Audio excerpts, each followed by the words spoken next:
I'm Elizabeth Webb, your yoga lifestyle coach. Today's topic is sleep, and that's why I'm dressed in red, because red is a very grounding color. And no, you don't have to wear red to go to sleep, but don't I look all cozy and comfy?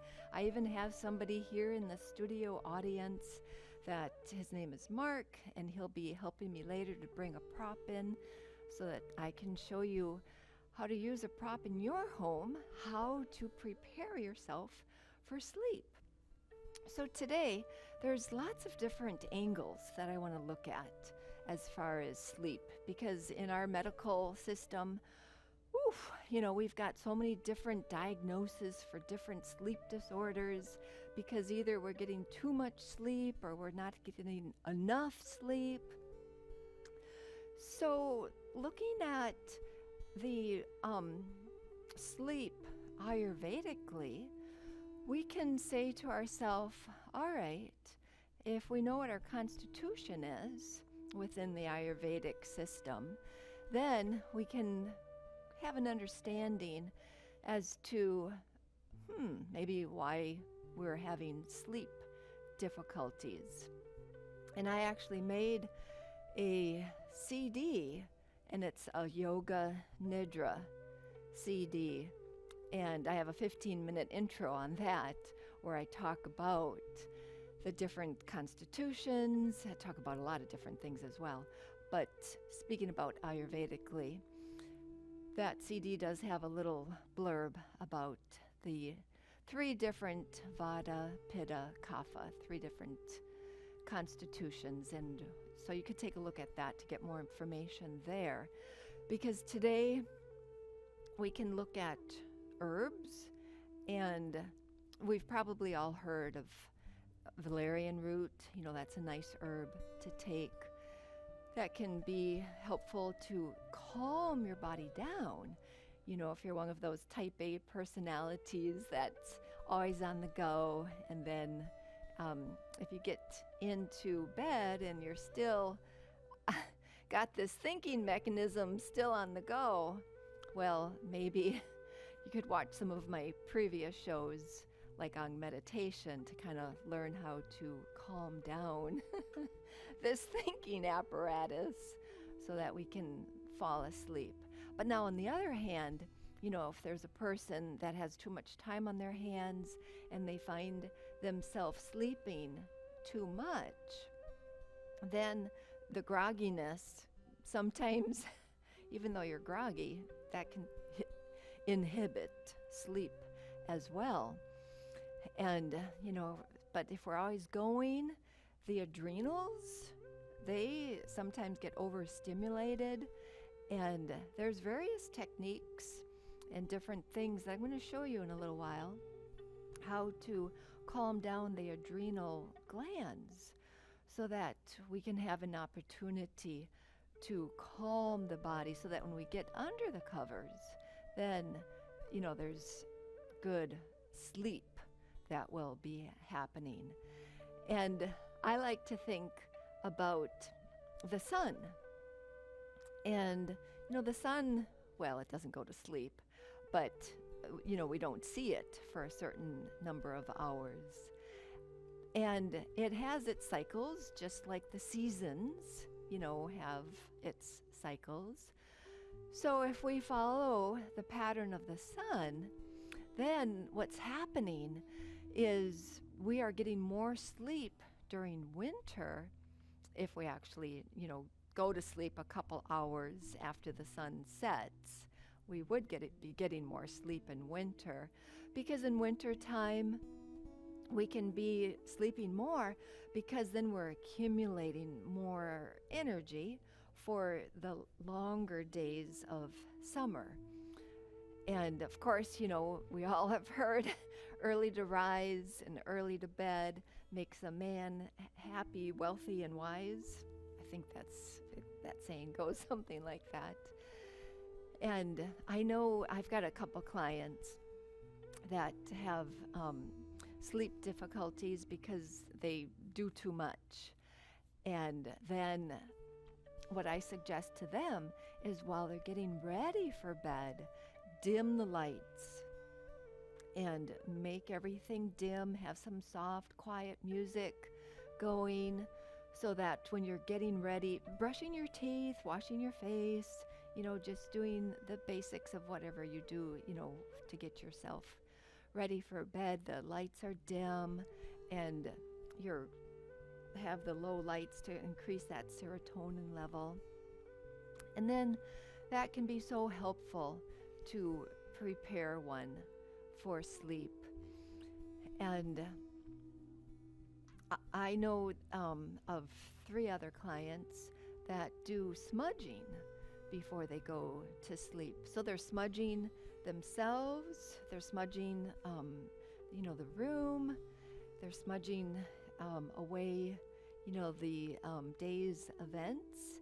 And that's a simple technique, and you can use, your favorite incense. You can actually use the sage. And there's a couple different types of sages that you can use for smudging.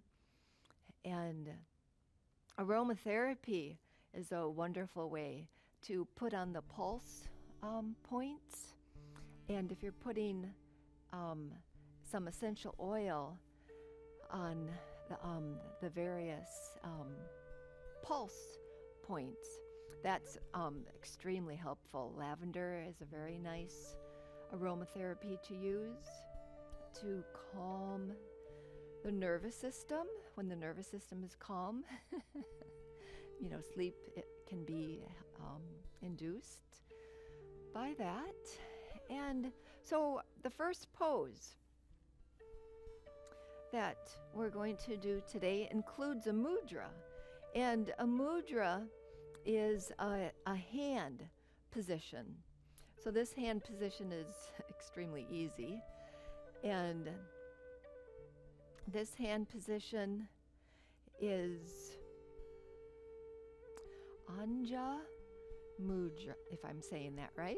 Anja Mudra. I like to just say namaste. And for this hand position. And of course, before going to bed, now if this is uncomfortable to sit like this, I'd be happy to offer suggestions for the ankles or the knees. Any yoga therapist would be happy to offer suggestions to make this pose comfortable. And of course, silently out loud, or silently to yourself, of course, you can say something that can be helpful to call on the sleep fairies, whatever that is for you. And is it angels? Is it the creatures that are helpful for sleep? The fairies, the goddesses, godmothers, whatever that is for you. But just sitting in this pose is so grounding. And for me, I feel my hips pressing on my feet, and it's a very helpful posture for just relaxing. And in one of my previous shows, a little side note here, a tangent, I use this pose to aid digestion. So if you've had a meal too close to the time of going to sleep, and you can feel, the heaviness of the food in your stomach, sometimes that can help you sleep, which is good and bad. The good, it helps you sleep. The bad is, well, now you might have poop problems because that undigested food has, well, anyways, you can watch my show on digestion to get more information about that topic. And I want to share another pose with you, and I call it the CatCow. So we come onto hands and feet. So, oh, I've got a block here, which we're going to use for one of our other poses later on. And this block was provided by our sponsor, Assisted Yoga. So thank you, Assisted Yoga, for providing this prop today. And hands and knees. So as we spread our fingers and take a look at my feet. Let's move this out of the way. And as you take a look at my feet, can you see how I'm pressing my feet into the ground? I have the strength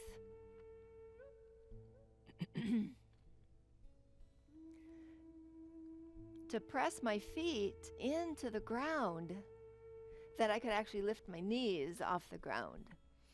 But we don't have to do that. We don't have to lift the knees off the ground, but we want to have that much pressure, because when we lift the knees off the ground, that's actually coming from that abdominal strength. And then we take that abdominal strength and we round the lower back. So can you see the difference in the arch of my back? I'm just going to do this really relaxed. And can you see how my arch in my spine is overemphasized? All right, now take a really close look at my low back. And if you can take a look at my low back and, of course, the top of my spine. And so I'm going to bring in a little bit more strength. So I'm going to push my feet, and that's actually helping to stretch out the low back. So my talking is weird because I'm really using my belly, and I've got my belly muscles up. I'm trying to round my low back as well as up in my shoulders. So that's the cat. And then the cow is we're taking the sit bones, facing the sit bones up towards the ceiling.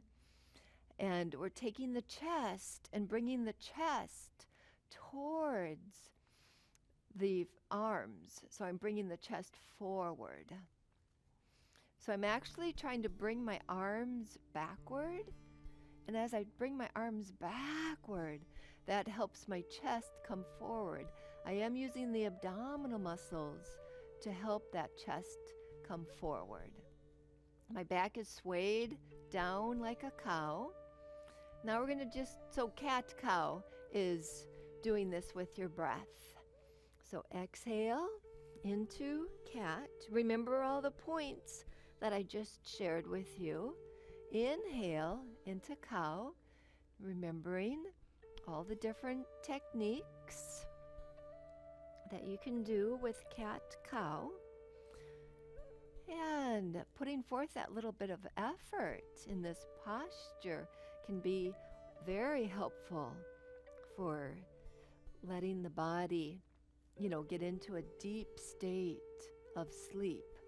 Because this posture works with the nervous system. So we're taking the parasympathetic nervous system, the sympathetic nervous system, and we're balancing them.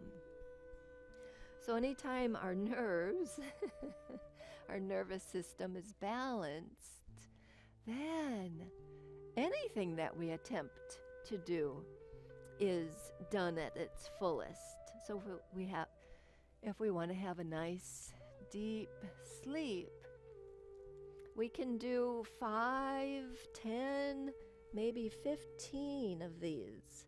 So when we come into cow, we're lifting the head up, and in cat, we're releasing the head down. All right. So if you do the rock pose, the cat-cow pose, or just one of them can be very helpful. And another one that I really like is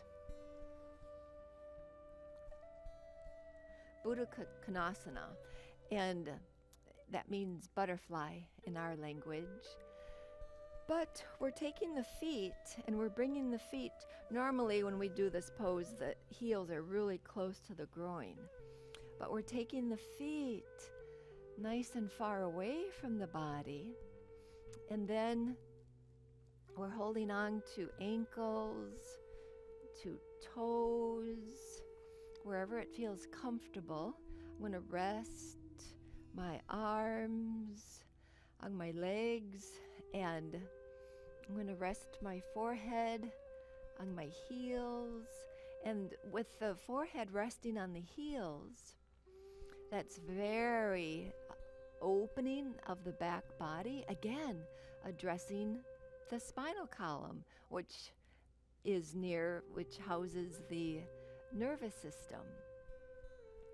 And if you have any low back issues, or if anything feels funny, wiggle around and pull your flesh here and there. And there. Make sure you're going to be comfortable in this pose, so that when you're in this, it's helping you prepare for sleep, of course, right? Today's topic. And then we can, I'm feeling a beautiful stretch in my low back. Sometimes all of us, we live in America, we have chairs, and we are sometimes spending too much time sitting, and our back gets uncomfortable. And then this pose is a beautiful counterbalance to that.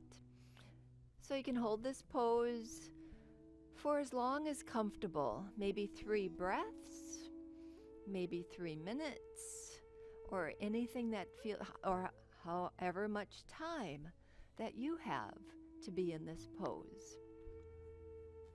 And before I show you our last pose, before I show you that pose, I did bring my glasses, and yes, I have my cell phone here. But I want to read to you something about so I started off the show talking about Ayurveda and what is your constitution. Within Ayurveda, there's bodily functions that Ayurveda looks at. And so I'm just going to jump right in here. So governed by air is Vata, which controls the nervous system.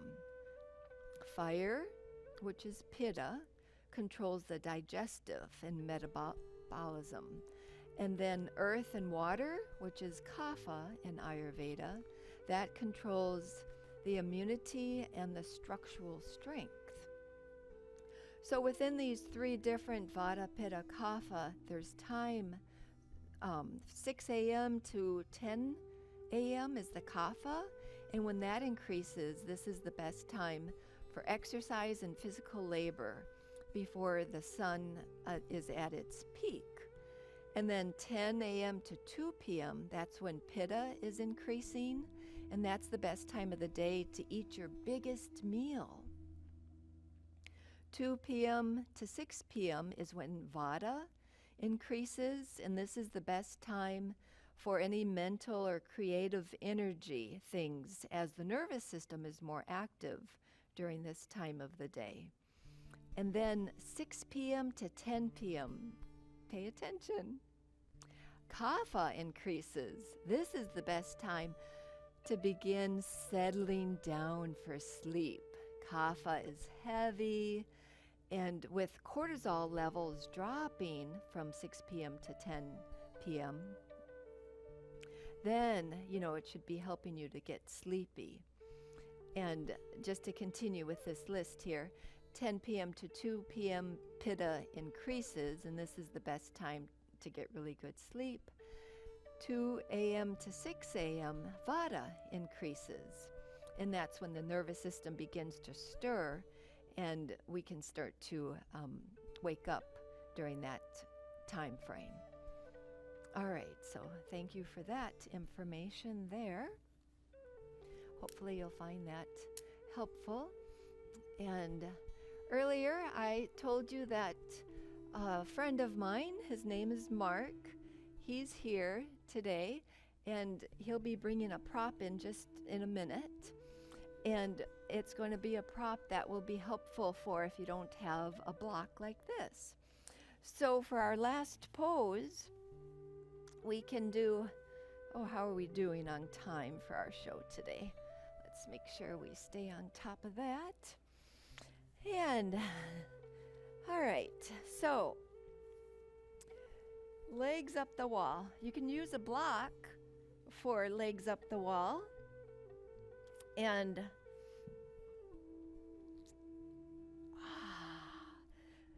so now, if you don't have a block to put, thank you so much, Mark. If you don't have a block to put legs up the wall like this, with just hanging out on something, and some of my clients, they'll use the edge of their bed if it's a low bed, or like Mark has brought this chair for me. So let me just remove my block. Oh, that is so comfortable. Just to have your calf muscles supported, and just let the weight of your hips sink into the ground, and just letting yourself be like this for maybe a minute, maybe 5 minutes. If you have 10 minutes, that would be really good to do this for 10 minutes, ideally. But who can live ideal lifestyles, right? Ideally, if you can do this for 20 minutes, oh, that would be wonderful. But even if you're just doing it for 2 breaths, just get your legs up a little bit higher than your heart, and that will really help, calm the body down. And I'm actually going to ask Mark to come back. And Mark, if you don't mind removing the chair. Thank you so much. Appreciate that. So, to recap about today's episode, we just did 4 poses. We did that rock pose, the cat-cow, the child's pose, and in any way you can get the legs up the wall. What I do, because sometimes I'm already so sleepy, I kind of live a Zen life, but I can sometimes get into that adrenal overdrive feeling, and then I want to calm myself down so that I actually fall asleep when I get under the covers. And I lay backwards on my bed, and I've got a beautiful long headboard, and then I just put my legs right against the headboard. So any way that you can find yourself to be in that last pose is going to be very beneficial. So we talked about, a lot of different things. So watch this show over and over again so you can remember what they all are. And I make an ojos. In our language, that means like a strengthening for the blood in the bones. A drink, it kind of boosts our ojos.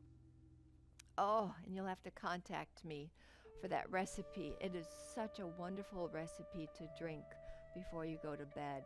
And it really allows you to get into this deep, deep state of sleep.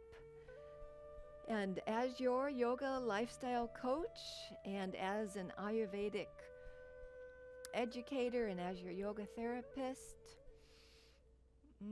thank you for being here. Happy we could spend this time together. Namaste.